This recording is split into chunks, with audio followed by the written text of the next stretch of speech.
Kevin, you are taking the feds to court. You want to see changes made to campaign financing here in Canada. Give us the background of what led you to want to sue Elections Canada here. Well, I've always had a theme that if you've been successful as an entrepreneur, you have to give back. And in this case, I'm trying to fix something that's very broken in our democratic election process in Canada to make our country better. And I'll give you a very specific example. When we elect our leaders for a party, because very few Canadians actually go into the process of running for leadership. In the most recent contest, for example, in the Conservative Party, there were 14 candidates, which was extraordinary. Here's the problem with the laws as they were constituted years ago. 20 years ago, the majority of people would run for election or leadership in any party in Canada were already existing members of a party. They were perhaps a cabinet member, or they were already in the shadow cabinet if they were in opposition, but they were already in the system. Those politicians already have a built-in system to collect dollars. So they're constantly raising money. They're always doing fundraisers within the context of their infrastructure. Then along comes a huge change in society. The law says in Canada that you must pay back every single dollar that you spend in a campaign, raising it $1,600 at a time maximum from citizens. So if you're already a politician, that's not a problem. Almost all campaigns run a 60 to 90-day deficit. That can be $50,000, it could be $500,000, whatever, it depends how big your campaign is. Here's the problem. In the last leadership race, more than half the candidates were private citizens, which is a great thing to have leaders outside of the political arena.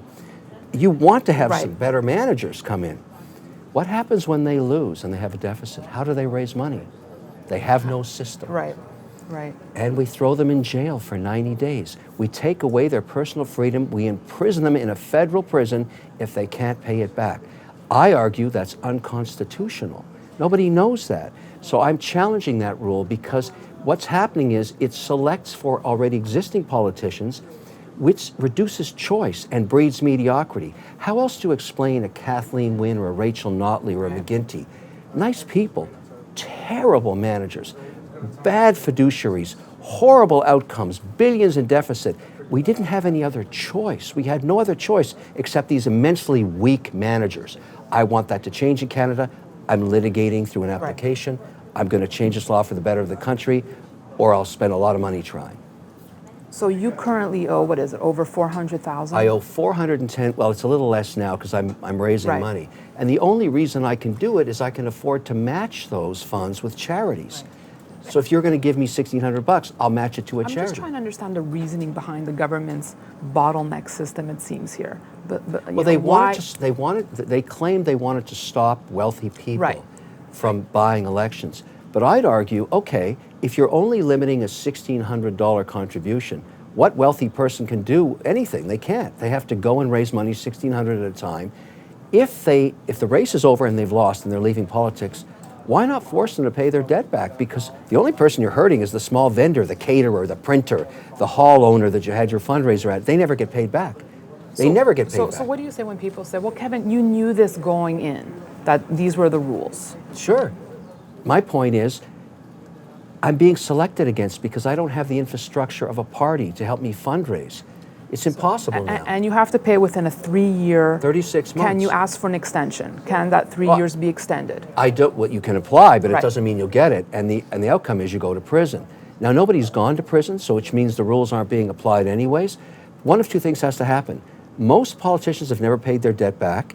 Should they serve their prison time, in which case we'll throw 20, 30 people into prison? Or should we modify the laws so we make it easier for people? Here's a way to modify the law. You can't run a campaign deficit ever. That means a politician who has an advantage can run a deficit of 90 days because he knows or she knows she has the party to help raise money afterwards, is at equal footing with the private citizen. I don't want to change the laws that benefit either poor or rich. Doesn't matter to me. I want it to be fair, level playing field. This isn't. So what part are you at in the process now, and how long do you think, how many years could this take to unfold? I think it could take a decade. Right. It could take a long time. But you're in it for the long haul. I am, and I can afford to do this, and I want to fix my country. And you know, frankly, my real motivation is I look at the mediocrity. I look at Trudeau, I look at Morneau, I look at Rachel Notley, I look at Kathleen Wynne. These are the worst outcomes we could have for our country. They're terrible at what they do. They have devastated our country. Pick any province. Look at what happened to Alberta. Yeah. That's Rachel Notley. It's almost a crime what she did. I'm not saying she's a bad person. She has no skill set to manage that. And yet she was the only choice. We need better people. We need better choice. And that's why I'm doing this. So we can rid ourselves of just people that are playing the political game and get real managers. Ask somebody who just left a bank, would they ever run for politics? None of them do, because they know the rules are so skewed against them. We need to get them in like the Swiss do. The Swiss get great leaders. They don't get Trudeaus, they get real managers. They don't get Rachel Notleys, they get real managers who've run businesses. Who was the last great prime minister for you? I measure it by the competitiveness of the country. I'd have to give Harper good marks because Canada during his mandate was very competitive. It was attracting 2.5% to 3% of sovereign wealth into the country. And the minute Trudeau came on board, direct investment dropped 52% in 36 months. So I'd have to blame the policy, right? I just care about the country being competitive. I don't care about retail politics, I care about policy. It's not just the Prime Minister. When you make your mandate diversity and not competency, you end up with a free land, a disaster for foreign policy in Canada. Imagine what she's done. At a time when we could have been embracing the Chinese while they were at war with the US in a trade war, we could have gotten all kinds of deals with them. Look at where we're at. Right. We've made them angry at us. Did you agree with the McCullum firing? No, I think they're all terrible managers. Here's another one. They can't build a pipeline to the East Coast, so we have Saudi tankers delivering oil to the East Coast for Canadians' heat. And Freeland tweets and makes them angry at us. She bites the hand that feeds us. How smart is that? I mean, she's an incompetent. So who do you think could give Trudeau a run for his money with the election? Anybody else. I mean, clearly... Is there any front runner that you like? Well, I would say that, in terms of what has to happen, the policy has made the country uncompetitive. To be fair to Trudeau, he didn't see Trump coming. Trump decimated him. He came in with a mandate of distribution of wealth in Canada, which didn't work. Canadians are taxed at 53% before a 13% VAT tax. Think about what that does. It gets you to 66%. Then add on carbon tax, add on real estate tax, which you pay after tax, add on gas tax. You get to 70% tax. It's the most uncompetitive tax jurisdiction in North America, and the capital's all moved away. And all Trudeau knows how to do is say, let's tax some more. But he's killed the golden goose of Canada. 42 million a day is lost in Canadian revenues because we can't build a pipeline. Think about that. $42 million a day. That's Morneau, that's Trudeau, that's the incompetency of an administration that doesn't understand the infrastructure in Canada and how it works. It's imperative that we get new leadership. It's absolutely imperative. Now, the good news is I'm staying in touch with the numbers coming out of Quebec, which is really where you determine who gets a majority mandate and not.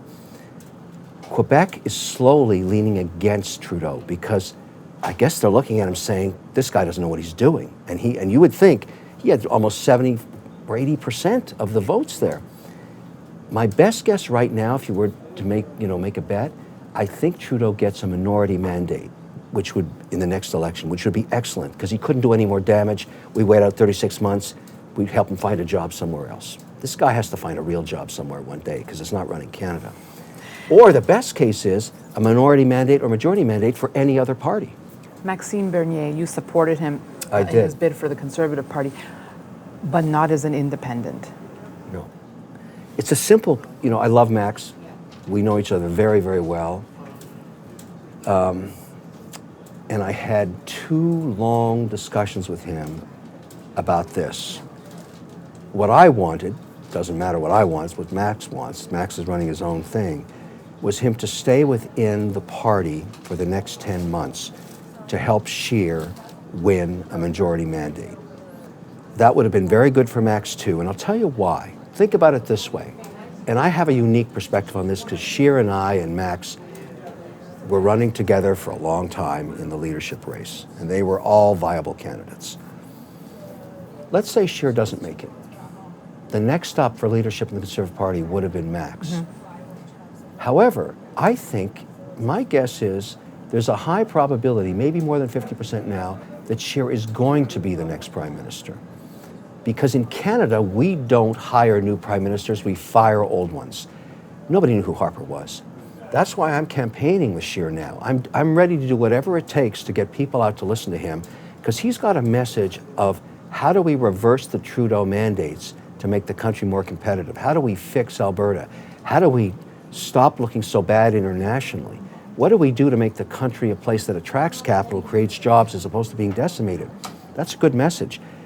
Where I think I can be most effective is at the college level, where I draw big crowds because of Dragon's Den and Shark Tank, and then let these college kids who once voted for Trudeau, who so disappointed them, hear Scheer's message.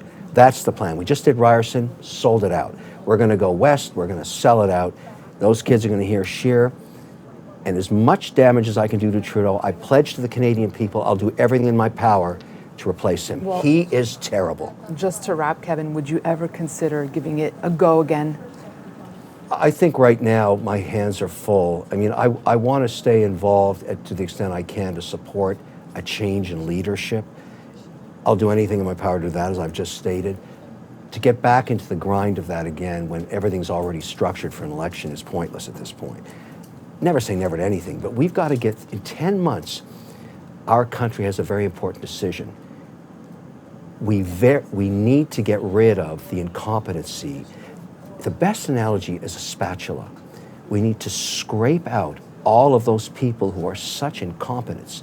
Morneau, Trudeau, Freeland. Has there ever been such weakness in management in Ottawa? Never. The worst I've ever seen in my life. The morning that cannabis was legalized in Canada, Yeah. what went through your head? It doesn't really matter to me. I can't invest in it. It's a Schedule I narcotic. So on a global basis, Was that a good road for Canada to take? Is it known as... I would think in the medicinal side it would have been, you know, to the extent, had you just mandated for the medicinal side, the CBD, with a small amount of THC to deliver the molecule, which seems promising for a lot of disease. But the rest of us as institutional investors can't touch this category. Right. And we never will until it's... You know, does Canada want to be known as the country where, hey, you know, pot's legal, this is great? Well, it's certainly been the... You've got to understand, Trudeau has made Canada the most uncompetitive stock market in the G7. The worst place to have invested would have been to put money into Canada the day Trudeau got elected. Anywhere else would have outperformed it. Anywhere. You'd be better off in Brazil than Canada. You'd be better off in Cambodia than Canada. It's been a disaster. And so the only thing that's worked in Canadian equities has been the cannabis sector. Everything else has been decimated by really bad policy. So had I been able to invest in it, I would have. And it would have been a great performer for me, particularly all the opportunities I got early on. But as a fiduciary, I can't touch it. Yep. I don't smoke it, I don't take it, I don't drink it, you know, my drug, good wine. I don't blame you. Kevin O'Leary, thank you so much for joining us.